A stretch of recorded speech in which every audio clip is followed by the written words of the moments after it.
Voice recorder নিব ওইটা থেকে তুমি যা লাগে নাও শুরু করলে নিজে রাখলেই হবে বা হাতে রাখলেও হবে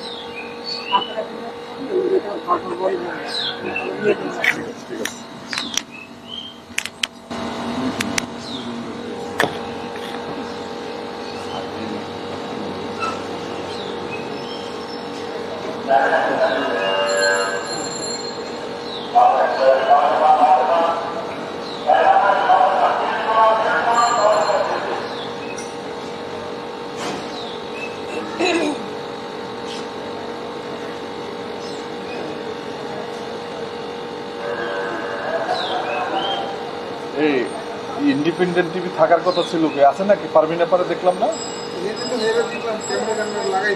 ভিতরে মনে বসা দেখো তো ভিতরে আছে নাকি একটু বলে আসলে ভালো মনির না আছে তোমার গাড়ি দেখ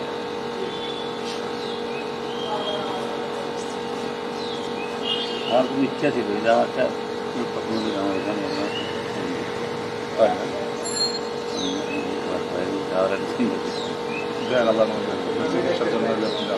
গান পিছনে কি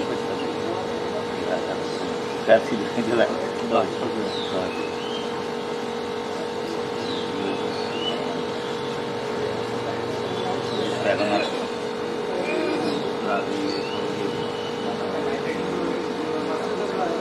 আরে না খাবেন এটা ভালো ওইটা তো আমরা একটু ওইটা আমরা একটু ই করলাম বাবু আপনি দেন সাইডজন বহিষ্কৃত নিজেরা রং সার্টিফিকেট এদের ইয়ে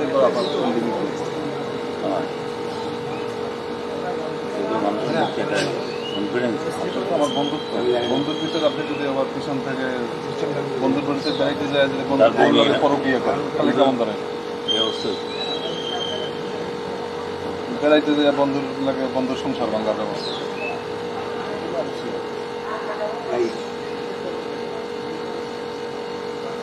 দাঁড়ানোর সিস্টেম অর্ধেক দাঁড়াইলে পিছনে অর্ধেক দাঁড়াইলে সবাই হ্যাঁ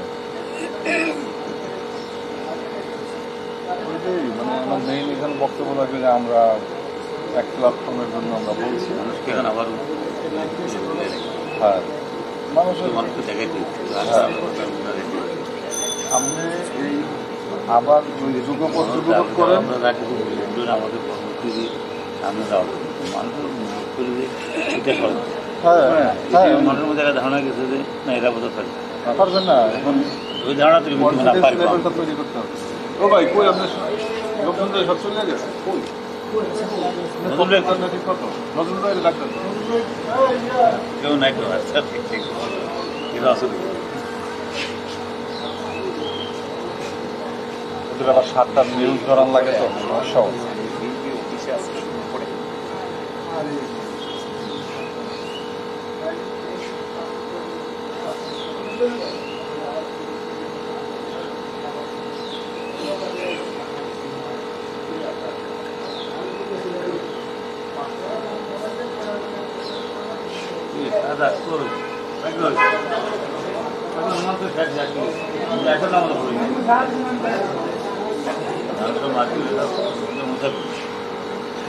আপনি তো আমি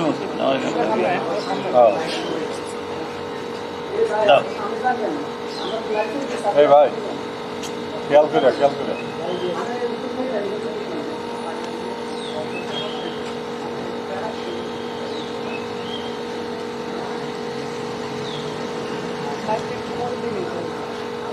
এখন আইয়া লোক তারপর লাইভ দাও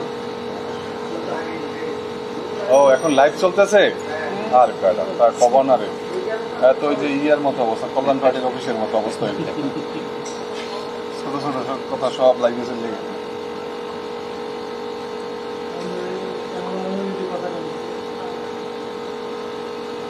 আপনি আছেন তথ্য বিষয়ক সম্পাদক, আপনার একটু দেখি নাই। আমি তো ভিতরে দাঁড়াচ্ছি সারুল ভাইয়ের লোক কই? সারুল ভাইয়ের লোক কই? বুঝছি।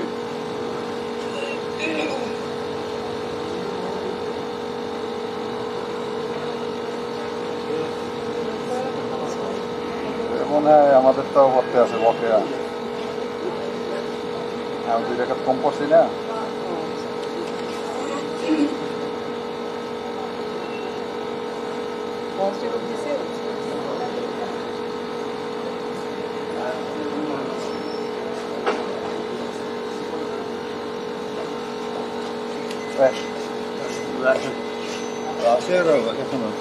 পারবো না হ্যাঁ, বলেন আপনি লাইভে আমরা লাগছে না। দেশনেত্রী বেগম খালেদা জিয়ার মুক্তি সহ দেশ এবং দেশের মানুষের যে বিদ্যমান সংকট সমস্যা এসব সমাধানের লক্ষ্যে আগামী দিনে গণতন্ত্র পুনঃপ্রতিষ্ঠার লক্ষ্যে ঐক্যবদ্ধ যে রাজনৈতিক দলগুলি তাদের যে চলমান লড়াই এটাকে আরও কীভাবে শানিত করা যায় সেই লক্ষ্যে আমরা দেশে গণতন্ত্র পুনঃপ্রতিষ্ঠার জন্য যারা আন্দোলনে রত সে রাজনৈতিক দলগুলোর সঙ্গে আলোচনা করছি। ওর অংশ হিসাবে আমরা আজকে বিকালে বাংলাদেশ লেবার পার্টির চেয়ারম্যান ডাক্তার মুস্তাফিজুর রহমান ইরানের নেতৃত্বে লেবার পার্টির যে প্রতিনিধি দল তাদের সঙ্গে আমরা বসেছিলাম। আমাদের সেই আলোচনায় আমরা দেশে দ্রব্যমূল্যের সীমাহীন ঊর্ধ্বগতিতে বিপর্যস্ত জনজীবন, আমাদের দেশে ব্যাংক এবং আর্থিক খাতে যে সীমাহীন লুটপাট এবং তার ফলে দেশের অর্থনীতি যেভাবে বিপর্যস্ত হয়ে পড়েছে, লুটপাটকারীদের বাঁচানো নানা সরকারি অপপ্রয়াস আমরা লক্ষ্য করছি। দেশের ঋণ ক্রমান্বয়ে বৃদ্ধি পাচ্ছে, বিদ্যুৎ এবং অন্যান্য অবকাঠামো খাতে যে অবাধ লুটপাট তার ফলে আন্তর্জাতিক ঋণও অনেক বেড়ে যাচ্ছে। আমাদের দেশের সীমান্তে যেসব সংকট, মানুষ হত্যা থেকে শুরু করে মায়ানমার সীমান্তে যে নতুন নতুন সমস্যা আমরা দেখছি, আমাদের দেশের পার্বত্য অঞ্চলে যে সমস্যা দেখছি, সবগুলি বিষয় নিয়ে আমরা আলোচনা করেছি এবং আলোচনায় আমরা মনে করেছি সবাই যে দেশ একটা দারুণ সংকটের মুখে। এই সংকট থেকে দেশ এবং দেশের মানুষকে রক্ষা করতে হলে যারা দেশ এবং মানুষের কল্যাণ চায় সেই রাজনৈতিক দলগুলির মধ্যে ঐক্য সংহতি আরও বাড়াতে হবে এবং আন্দোলন সংগ্রামকে আরও শানিত করতে হবে। কিভাবে সেটা করা যায় এই নিয়ে দলগুলি বা জোটগুলি তারা নিজেদের মধ্যে আলোচনা করবে এবং আবার আমরা একসাথে বসে এই ব্যাপারে পরবর্তী সিদ্ধান্ত গ্রহণ করব। আপনাদের সবাইকে ধন্যবাদ। ঠিক আছে, বলবেন বলেন। বিসমিল্লাহির রহমানির রহিম। বিএনপির যুগপৎ আন্দোলনের লিয়াজো কমিটির সাথে বাংলাদেশ লেবার পার্টির দীর্ঘক্ষণ আলাপ আলোচনা হয়েছে।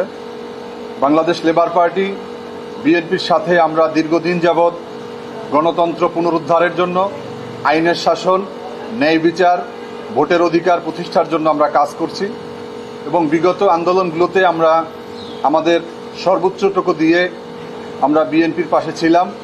আপনারা জানেন যে এখন দেশ ভালো নেই, দেশের জনগণ ভালো নেই, দেশনেত্রী বেগম খালেদা জিয়াও ভালো নেই, বাংলাদেশের যে নেত্রী সার্বভৌমত্ব আজকে ভালো নেই। আমাদের নজরুল ভাই বলেছেন যে আমাদের সীমান্তের যেই দুরবস্থা, একদিকে গুলি করে আমাদের সীমান্তে মানুষ মারছে, বাংলাদেশিদেরকে মারছে, অন্যদিকে পার্শ্ববর্তী দেশগুলো বিভিন্নভাবে বাংলাদেশের সার্বভৌমত্বকে নস্যাৎ করছে। আমরা দেখেছি যে সীমান্তে বাংলাদেশিদেরকে হত্যা করা হচ্ছে, মিয়ানমার থেকে রোহিঙ্গাদেরকে বাংলাদেশে ঢুকিয়ে দেওয়া হয়েছে, এখন তাদের যেই আর্মিরা অহরহ ঢুকে যাচ্ছে এবং সীমান্তে গোলাগুলি হচ্ছে, আমাদের সেনাবাহিনীর উপর, আমাদের জনগণের উপর পড়ছে। আজকে গোটা দেশ একটা অরাজক পরিস্থিতি এবং চরম ক্রান্তিকাল। এই সময়ে আমাদের বাংলাদেশের সার্বভৌমত্বকে রক্ষা করা আমাদের দায়িত্ব। কারণ যে বাংলাদেশের স্বাধীনতার সংগ্রামে যেই ভূমিকা রেখেছিলেন শহীদ রাষ্ট্রপতি জিয়াউর রহমান, তার প্রতিষ্ঠিত দল হচ্ছে বিএনপি, এবং বিএনপির প্রতি বাংলাদেশের সার্বভৌমত্ব, স্বাধীনতা, গণতন্ত্র এবং বহুদলীয় রাজনীতি অনেক নির্ভর করে।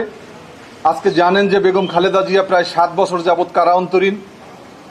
বেগম খালেদা জিয়া যখন খারাপ অবস্থায় থাকে, জিয়া পরিবার যখন খারাপ অবস্থায় থাকে, বাংলাদেশের ইতিহাসে বারবার আমরা দেখেছি, তখন দেশের জনগণের অবস্থাও খুব খারাপ হয়। আমরা ভোটের অধিকারের জন্য আন্দোলন করেছি। আমরা 14 সালের নির্বাচনের আগে 13 সালের আন্দোলনে ছিলাম, আমরা 17 সালের আন্দোলনে ছিলাম 18 সালের নির্বাচনের আগে। আমরা 24 সালের নির্বাচনে আপনারা দেখেছেন যে যুগপৎ আন্দোলনে লেবার পার্টি তার সর্বোচ্চটুকু দিয়ে আমরা রাজপথে ছিলাম। আমরা বিশ্বাস করি বিগত আন্দোলনের সমস্ত অভিজ্ঞতার আলোকে আগামী দিনে যে আন্দোলন হবে, সেই আন্দোলন হবে গণতন্ত্র পুনরুদ্ধারের। আমরা আমাদের সর্বোচ্চটুকু দিয়ে বিএনপি এবং এদেশের গণতান্ত্রিক সমস্ত ডানপন্থী, বামপন্থী, ইসলামপন্থী, সমাজতন্ত্রী সবাইকে একটা সুতোয় আমরা আগলে রেখে একই মঞ্চে কিভাবে একটা ঐক্যবদ্ধ আন্দোলন করা যায়, এই বিষয়ে আমরা বিএনপিকে বলেছি এবং কর্মসূচির ব্যাপারে আমরা বিএনপিকে প্রস্তাব আকারে আমরা উপস্থাপন করব এবং বিএনপি নির্ধারণ করবে। কারণ হচ্ছে বাংলাদেশের গণমানুষের আস্থার জায়গা হচ্ছে বাংলাদেশ জাতীয়তাবাদী দল এবং বিএনপি, বেগম খালেদা জিয়া, তারেক রহমান, শহীদ রাষ্ট্রপতি জিয়াউর রহমান। বর্তমান সরকার জিহাদ ঘোষণা করেছে, বেগম খালেদা জিয়াকে তারা বাড়ি থেকে উচ্ছেদ করেছে, ক্ষমতা থেকে উচ্ছেদ করেছে, দল থেকে উচ্ছেদ করেছে। এখন তারা দুনিয়া থেকে উচ্ছেদ করার জন্য তারা বিভিন্নভাবে বিনা চিকিৎসায় তাকে মৃত্যুর মুখোমুখি করেছে। আমরা মনে করি আমাদের এখন যে আন্দোলন, এই আন্দোলনের প্রধানতম কর্মসূচি হওয়া উচিত বেগম খালেদা জিয়ার মুক্ত করা এবং এদেশের জনগণের যে প্রধানতম সমস্যা দ্রব্যমূল্যের ঊর্ধ্বগতি, বাংলাদেশকে আজকে ব্যাংক ব্যবস্থাকে ধ্বংস করেছে। সমস্ত ব্যাংকগুলোতে আপনারা দেখেছেন একের পর এক ব্যাংকগুলো দেউলিয়া হয়ে গিয়েছে। আজকে ব্যাংকগুলোকে একটা আরেকটার সাথে তারা একত্রীকরণের জন্য তারা প্রচেষ্টা চালাচ্ছে।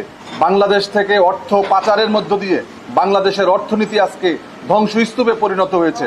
আমরা মনে করি এই দেশের জনগণের দায় আছে আমাদের উপরে, কারণ আমরা রাজনীতি করি, জনগণের রাজনীতি করি এবং বিএনপি একটা বৃহৎ দল হিসাবে আগামী দিনের আন্দোলনে আমাদের সবাইকে নিয়ে আবারও রাজপথে নামবে, এদেশের মানুষের অধিকার প্রতিষ্ঠা করবে, গণতন্ত্র পুনরুদ্ধার করবে এবং দেশমাতা বেগম খালেদা জিয়াকে আমরা আবারও ক্ষমতার মসনদে নিয়ে এদেশের সেই বিচারহীনতার সংস্কৃতি থেকে আমরা বাংলাদেশকে রক্ষা করতে চাই।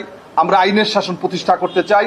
আমরা একটি সমৃদ্ধ বাংলাদেশ আমরা ফিরিয়ে দিতে চাই এবং 18 বছর যাবৎ যেই অবিচার করা হয়েছে দেশনায়ক তারেক রহমানের প্রতি, বাংলাদেশ থেকে তাকে দূরে রাখা হয়েছে, তার পরিবার থেকে দূরে রাখা হয়েছে, দলের নেতাকর্মীদের কাছ থেকে, জনগণ থেকে বিচ্ছিন্ন করে রাখা হয়েছে, আমরা তাকে ফিরিয়ে আনতে চাই। আপনাদের সবাইকে ধন্যবাদ। বাংলাদেশ জিন্দাবাদ, বাংলাদেশ লেবার পার্টি জিন্দাবাদ, দেশমাতা বেগম খালেদা জিয়া জিন্দাবাদ, তারেক রহমান বীরের বেশে আসবে ফিরে বাংলাদেশে। ধন্যবাদ। সবাইকে থ্যাংক ইউ। সুমন ভাই,